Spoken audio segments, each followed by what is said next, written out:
última de teórica que tuvimos, habíamos visto estas cuestiones de generalidades de los protozoos y los definíamos como un filo, una división que en muchas clasificaciones se divide en 4 clases que quedan determinadas fundamentalmente por el tipo de locomoción. Habíamos iniciado el abordaje de lo que eran los rizópodos, aquellos que se mueven por pseudópodos, y habíamos visto algunas cuestiones también de los flagelados. Y esto fue lo último que vimos de los flagelados, las cuestiones que tienen que ver con su morfología, con su fisiología, con su estructura. Y tomábamos de ejemplo el caso de Giardia lamblia, que es el prototipo de esta clase, un organismo con 8 flagelos, forma piriforme y que tiene la capacidad de producir quistes que en su estado maduro tienen 4 núcleos. Veíamos también el ciclo de vida de Giardia y que es muy parecido al de las amebas de ubicación intestinal igual. La forma infectante es el quiste, la parasitaria es el trofozoito y la transmisión es oral fecal. Es un ciclo monoxénico porque Giardia no necesita pasar a otro hospedero distinto al humano para completar su ciclo de vida. Su ubicación, fundamentalmente, duodeno y yeyuno. Es un parásito del intestino delgado a diferencia de las amebas y de los galactidios. Ahí nos habíamos quedado. Señalábamos como los principales géneros representativos, además de Giardia, a otros de ubicación tisular, como Trypanosoma, Trichomonas, Leishmania y Naegleria. Todos ellos los vamos a ver en detalle en la segunda parte del curso. Aquí podemos apreciar algunas de estas morfologías de otros flagelados distintos a Giardia. Trichomonas vaginalis es un organismo más ovoide, más redondito, digamos, no tan piriforme, de un solo núcleo, excéntrico, no está en el centro, es un núcleo enorme, pero está en un extremo, que tiene 4 flagelos y una membrana ondulante, que es como una capita, ¿no? Esa membrana ondulante también la podemos ver, por ejemplo, en los tripanosomas, lo mismo en Trypanosoma cruzi que en Trypanosoma brucei. Estos son organismos de ubicación tisular, los vamos a ver en las mucosas, en la sangre, pero no en el intestino. En ese sentido hay una diferenciación clara en el comportamiento de los flagelados intestinales como Giardia, que siempre van a tener ciclos monoxénicos y también tienen la capacidad de presentar estadios de trofozoito y de quiste. En el caso de los que son tisulares, que son la mayoría en esta clase, como son Trichomonas vaginalis, Trichomonas tenax, Trypanosoma cruzi, brucei, Leishmania, ellos no tienen capacidad de formar quistes. La única excepción a esto pudiera ser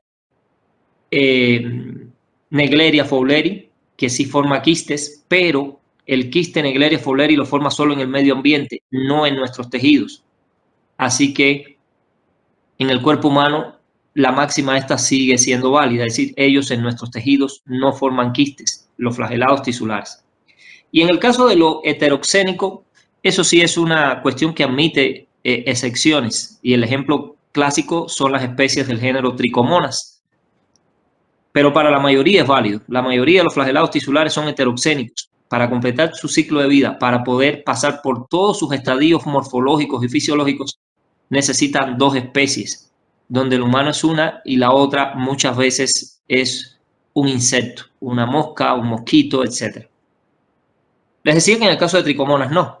Trichomonas, lo mismo vaginalis, que se encuentra en uretra, vagina, exocervix, o Trichomonas tenax, que se ubica esencialmente en la encía.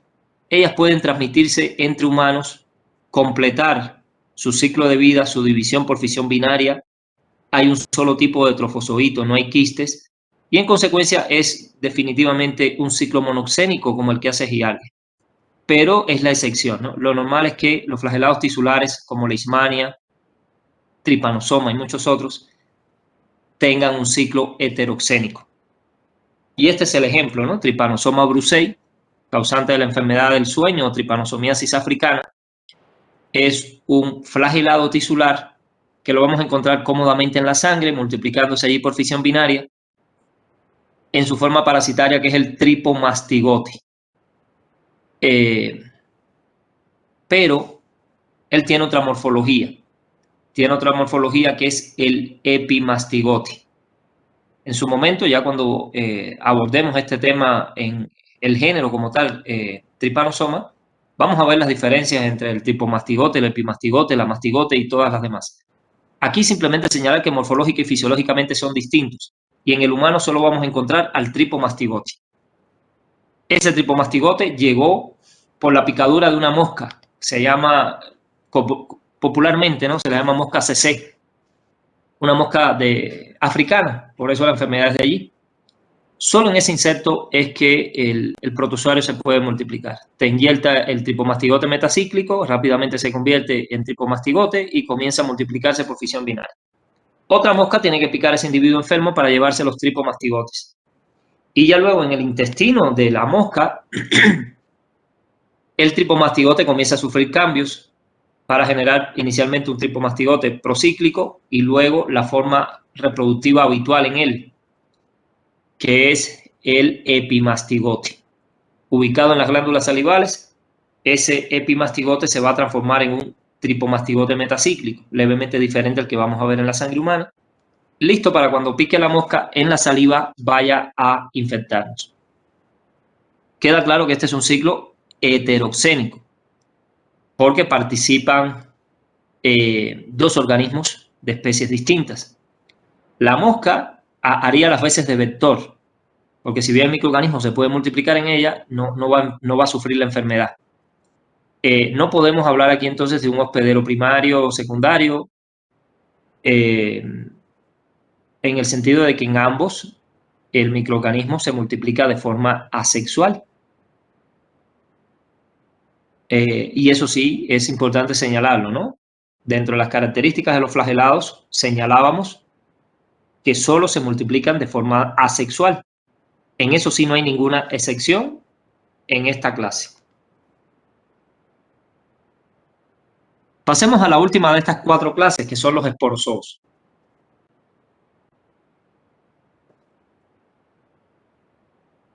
Los esporozoos o apicomplejos deben estos dos nombres. Bueno, el primero esporozoo a la forma de multiplicación. Todos, sin excepción, tienen una fase de multiplicación intracelular por división múltiple, que se llama o le llaman esporulación.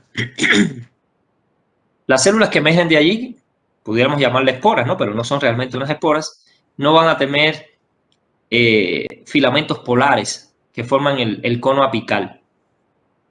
Y es esa la razón por la que reciben ese otro nombre. Además de esporozoos, también se le conoce como apicomplejos, porque tienen un complejo apical en la punta. Se van a mover cuando se mueven por flexión del cuerpo. Se estiran, se doblan, se encogen y así se pueden desplazar.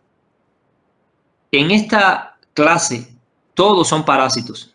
No todos del ser humano, pero todos son parásitos de algún animal.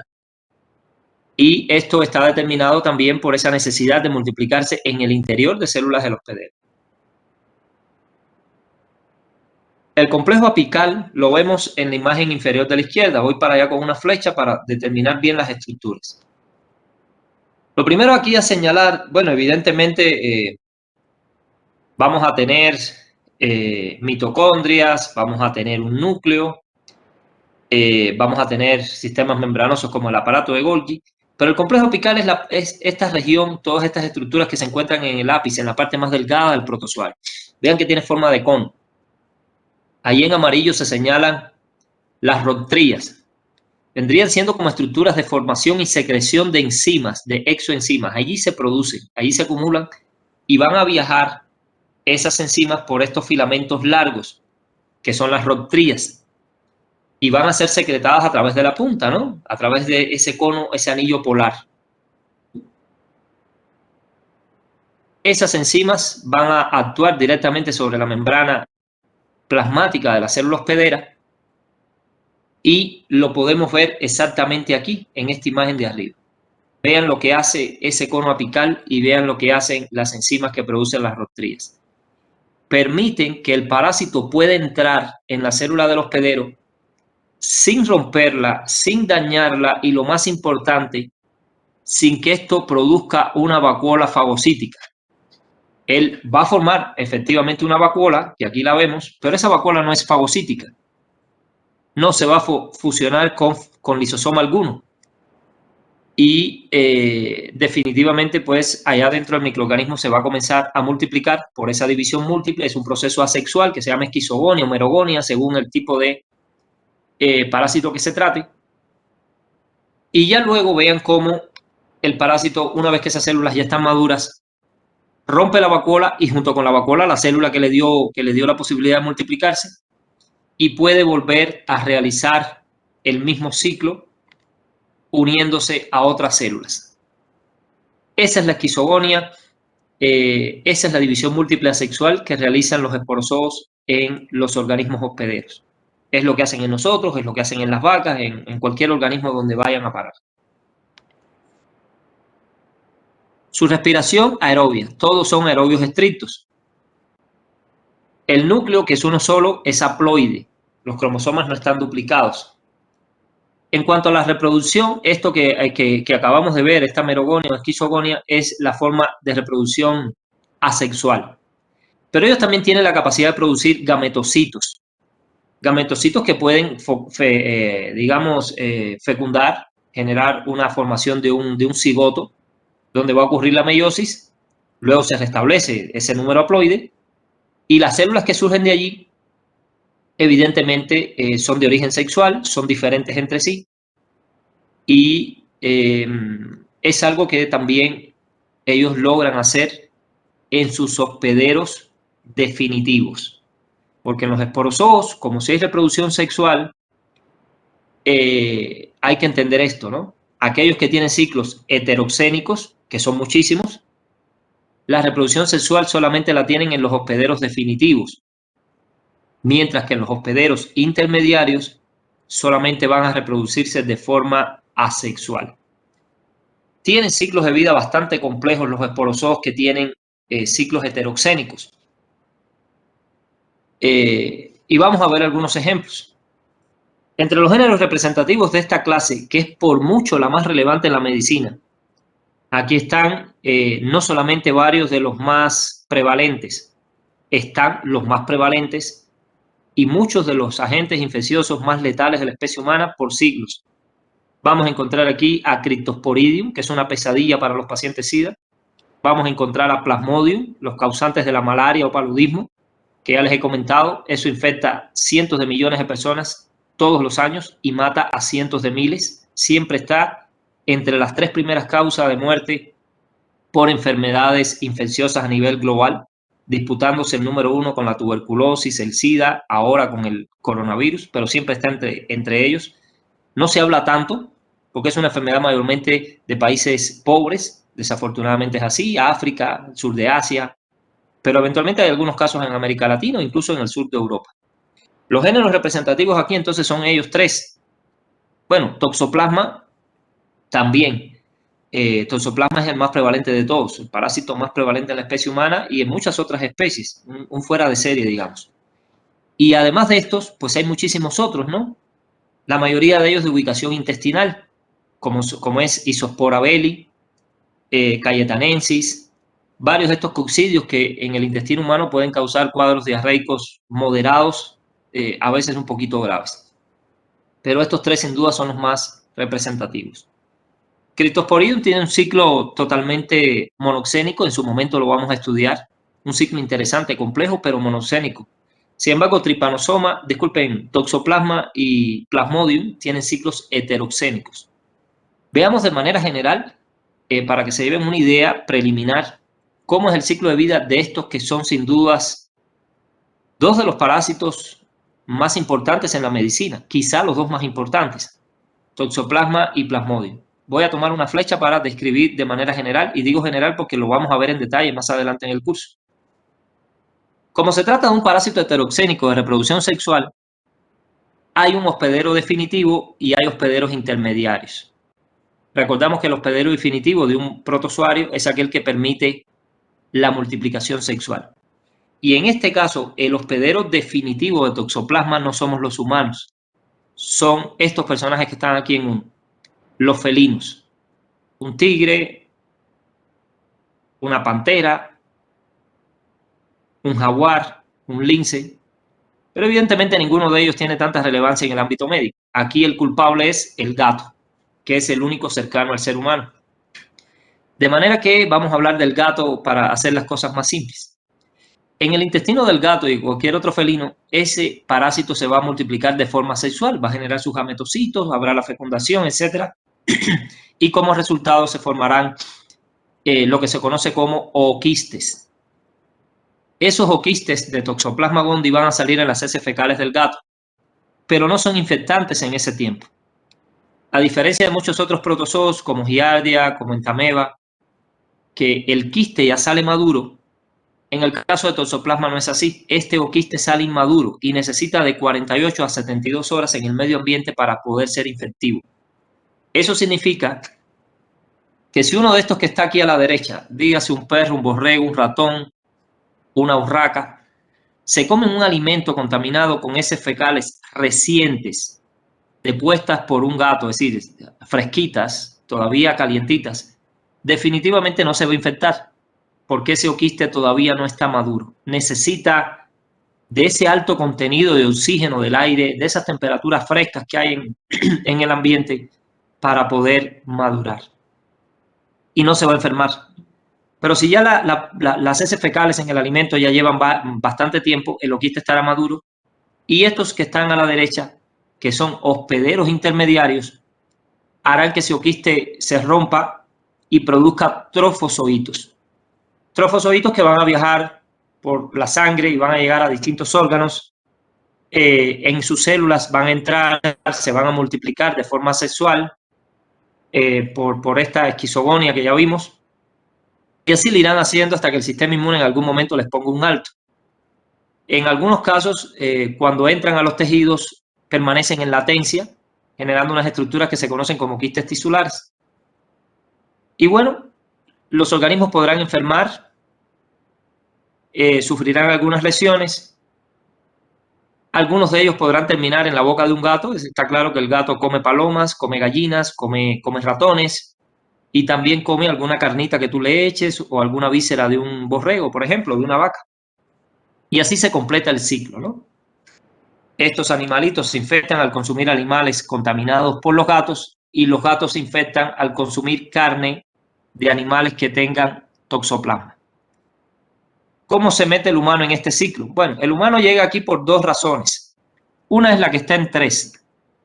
Una es la que está en 3 y es la menos prevalente. Podemos infectarnos de toxoplasma al ingerir alimentos contaminados con heces de felinos. Pero todo el que ha tenido un gato sabe que son animales muy responsables, muy limpios, nada que ver con los perros que lanzan la popó donde quiera. El gato es muy disciplinado en eso. Y siempre va a hacer su popó en un lugar con arena. Cuando termina, lo tapa. Y si le dieras un papel sanitario, yo creo que hasta él mismo se limpiaría. Pero bueno, no se lo damos. ¿Y a dónde lleva esto? Esto lleva a que difícilmente el viento levante las heces secas del gato y la lleve a depositarse en un alimento humano, porque él, insisto, la tapa bien. Si tienes al gato encerrado en tu casa, pues ya no tendrá más remedio que hacer la popó donde se le presente la situación. Pero entendamos también que necesita de 2 a 3 días y casi nadie deja la popó de un gato en su casa 2 o 3 días expuesta, ¿no? La recoges rápidamente. Y por eso digo que esta vía de transmisión, si bien ocurre, no digo que no ocurra, no es tan prevalente, no es tan común. La más común es la que tenemos aquí a la derecha señalada con 2. Vas a un restaurante, pides un corte de carne de res, de cerdo, de borrego, te gusta no tan quemadito, te gusta que tenga un poquito de sangre en el medio y evidentemente si la cocción no es fuerte, esos quistes tisulares pueden sobrevivir. Y te vas a infectar con toxoplasma por el consumo de carnes mal cocidas de microorganismos, más bien de organismos que tengan toxoplasma. ¿Cuán común es esto? Muy común, muy común. Hay que entender que toxoplasma es, para muchos ecólogos, es el parásito más exitoso de la naturaleza. Él no entiende, él lo mismo, a todo lo que huele, camine, se arrastre o corra, él lo va a infectar. Mientras tenga sangre caliente, lo va a infectar. Roedores, mamíferos, primates de todo tipo, aves de corral, aves rapaces, aves salvajes, todo. Toxoplasma tiene uno de los espectros, uno de los rangos de hospedero más amplios de la naturaleza. De manera que no importa cuál sea la carne que te guste, si la de faisán, si la de pavo, si la de borrego, la de cerdo, la de vaca, cualquiera de ellos puede sufrir toxoplasmosis. Y eso explica por qué 1 de cada 3 personas en este planeta está infectado con toxoplasma. La inmensa mayoría ni lo sabe. Y es así. Ahora, ¿entre humanos hay transmisión? Sí, sí la hay, pero toxoplasma no le apuesta a eso. La transmisión entre humanos es complicada. Tiene que ser un trasplante de sangre, un trasplante de órganos y también, y esa sí es preocupante y común, de la madre al feto. Es uno de los poquísimos parásitos que es capaz de atravesar la barrera placentaria y generar una enfermedad que se llama toxoplasmosis congénita, que es extremadamente grave. Pero bueno, ahí ya entraríamos en detalle porque no siempre hay riesgo de que esto ocurra. Solamente va a ocurrir si la mujer se pone de tan mala suerte que se infecta por primera vez con toxoplasma durante el embarazo. Si ella se había infectado antes, 3 años antes, en su niñez, etcétera, etcétera, eso no va a ocurrir porque ya tendrá una respuesta inmunológica que no le va a permitir al parásito andar circulando libremente por su sangre y llegar al feto. Pero si se infecta durante el embarazo, la mayoría de las veces, si es en los primeros meses, eso termina en un aborto, muerte fetal, pero si es en los meses más avanzados, entonces puede ser que termine naciendo el bebé vivo, pero con una toxoplasmosis congénita, que es algo bastante grave. Entonces, es un ciclo, insisto, complejo que vamos a estudiar en detalle porque esto es simplemente un primer acercamiento. No entré en detalles de cuáles son las formas que se encuentran en los tejidos, en la sangre, etcétera, etcétera. Otro ciclo, quizá el más complejo, es el de Plasmodium, los causantes de la malaria. Son 5 las especies de Plasmodium que infectan a los humanos. De las más de 100 que se han descrito, solamente 5 infectan a los humanos. Y la última se descubrió hace apenas una década más o menos, que es Plasmodium knowlesi. Se descubrió en Asia y tiene un ciclo mayormente selvático, se mueve entre los primates, pero eventualmente el hombre la puede adquirir. Los otros 4 son conocidos desde el siglo XIX con esos trabajos del Ronald Ross, que le merecieron el Nobel de Medicina hace muchos años, y que son Plasmodium ovale, Plasmodium vivax, que es uno de los más prevalentes en México, Plasmodium malariae y el más letal y virulento de todos, que es Plasmodium falciparum. Esas 4 especies se conocían desde hacía mucho tiempo. Las especies de toxoplasma son heterocénicas. Ellos también necesitan hospederos, dos hospederos. El hospedero definitivo, que en este caso es el mosquito del género Anopheles, y hospederos intermediarios. El humano es uno de ellos. Y el ciclo como se ve, no es sencillo.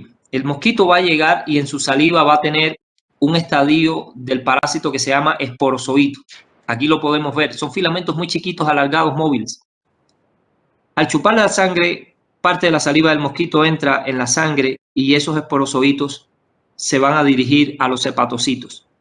Son las únicas células en nuestro organismo que reciben a los esporozoitos. Esas vacunas que durante años se han estado probando y que recientemente, hace pocos meses, se autorizó la primera, justamente van orientadas a proteínas de superficie del esporozoito para evitar este primer paso, que entre en las células del hígado.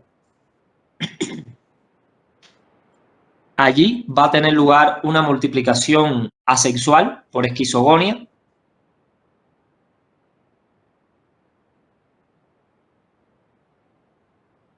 que concluye con la lisis del hepatocito, la ruptura del esquizonte y la liberación a la sangre de esas células pequeñitas, que aquí las podemos ver, y que se llaman merozoitos. Los merozoitos que emergen del hígado van a tener afinidad únicamente por los eritrocitos que se encuentran en la sangre. Y en los eritrocitos también van a generar un ciclo asexual a través de la formación de un esquizonte. entra el merozoito y lo primero que vamos a ver es esta estructura anular que asemeja un anillo de compromiso, ¿no? Ahí vemos el citoplasma azul, el núcleo rojito como si fuera un rubí, y ese es el trofozoito inmaduro. Ese trofozoito se va a hacer maduro, luego comienza la división nuclear, y finalmente vamos a tener al esquizonte. El esquizonte es una enorme bolsa que vamos a ver en el citoplasma del eritrocito, a veces ocupando todo el volumen, y en el interior del esquizonte están madurando las células individuales, que son merozoitos. Cuando ya todo está listo, aquí lo vemos y también lo vemos aquí en la imagen de microscopía electrónica retocada que tenemos aquí.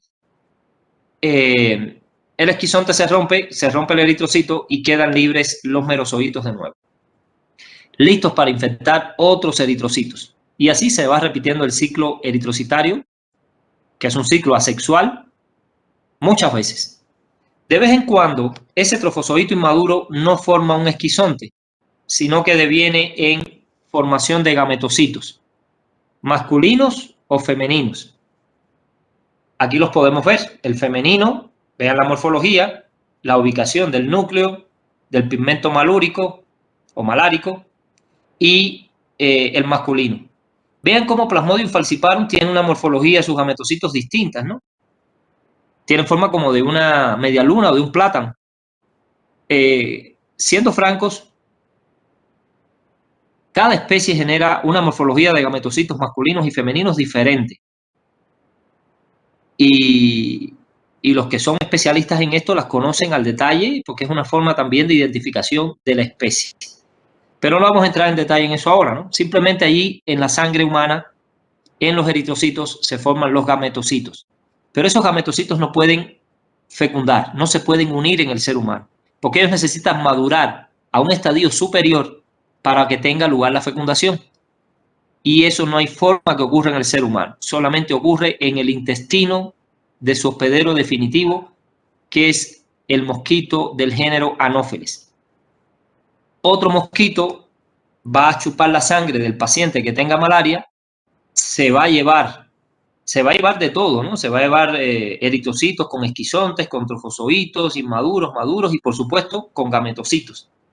Y en el intestino del mosquito, esos gametocitos se convierten en microgametocitos, el masculino, y vean aquí la forma que tiene, es una medusa, vean cuántos filamentos, cuántos flagelos, y el macrogametocito, que es el femenino. Y cuando están en ese grado de diferenciación, entonces sí puede tener lugar la fecundación. Ahí lo vemos, el micro entrando en el macro. Vean que ya solo le queda fuera la colita, ¿no? Un flagelo. En ese momento tiene lugar la fecundación, la formación del cigoto, un cigoto que se va a transformar en esta estructura en 10 que se llama oquineto móvil, se va a pegar, va a penetrar en la pared del intestino y va a ascender hacia la cabeza del mosquito, ¿no? Y ahí se va a convertir en un ocisto. Y allí comienza a multiplicarse. Hubo meiosis, por supuesto, a la hora de formación del oquineto, hubo meiosis. Y ya en ese momento las 4 células resultantes son distintas y lo que queda es divisiones y divisiones mitóticas. El ocisto llega hasta las glándulas salivales, allí termina su proceso de maduración y en su interior entonces esas células se habrán convertido en esporozoitos. Cuando se rompe el ocisto se liberan los esporozoitos que permanecen allí en la saliva del mosquito a la espera de que vuelva a picar a otro ser humano para poder completar el ciclo. Es un ciclo complejo, por eso demoró tanto el ser humano en poder completarlo, porque vean cuántas morfologías distintas y nada que ver, ¿no? Son muy diferentes, un merozoito, un esquizonte, un gametocito, un macrogametocito, a un oquineto. No por gusto dieron el premio Nobel al que logró completar esto que vemos aquí. Y es sin duda un ciclo heteroxénico porque hay 2 hospederos bien claros, ¿no? El mosquito, que es el definitivo porque es el que permite el ciclo sexual, y el humano y muchos otros primates somos los hospederos intermediarios porque en nosotros solamente se multiplica de forma asexual. En el hígado cuando entra y luego en el eritrocito cuando sale del hígado. Vemos aquí algunos ejemplos, ¿no? De enfermedades causadas por protozoarios. la giardia lamblia, trypanosoma, en este caso la enfermedad de sueño por trypanosoma brucei, vemos a trypanosoma cruzi. Este lo vamos a estudiar muy en detalle y lo vamos a ver en el laboratorio, porque es una parasitosis importante aquí en México, de las más importantes, la enfermedad de Chagas, una ameba, un quiste de entameba histolítica, que es la forma diagnóstica habitual en los exámenes coproparasitoscópicos. Y bueno, pues aquí tenemos a Toxoplasma gondii, es un parásito que en forma de su trofozoito activo, el taquizoito, pues tiene esa forma de media luna que vemos allí. Y bueno, el Plasmodium de la malaria también en una de sus tantas morfologías, que es la forma de merozoito. Hay otros protozoarios de los que quizá no se habla tanto en la medicina, pero son importantes en la salud humana porque son causantes de periodontitis y gingivitis, como es el caso de Entamoeba gingivalis y el caso de Trichomonas tenax. Estos dos no tienen la capacidad de formar quistes, la transmisión siempre va a ser directa a través de mucosas orales. Insisto, siempre están entre los más involucrados en periodontitis, gingivitis, lesiones, sangrado de encías, etc. Bien, hasta aquí, ¿alguna pregunta, duda, comentario?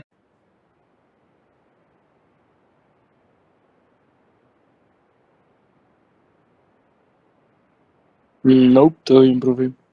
Bueno, aquí les vamos a dejar estos ejercicios que están al final para que los resuelvan a manera de tarea.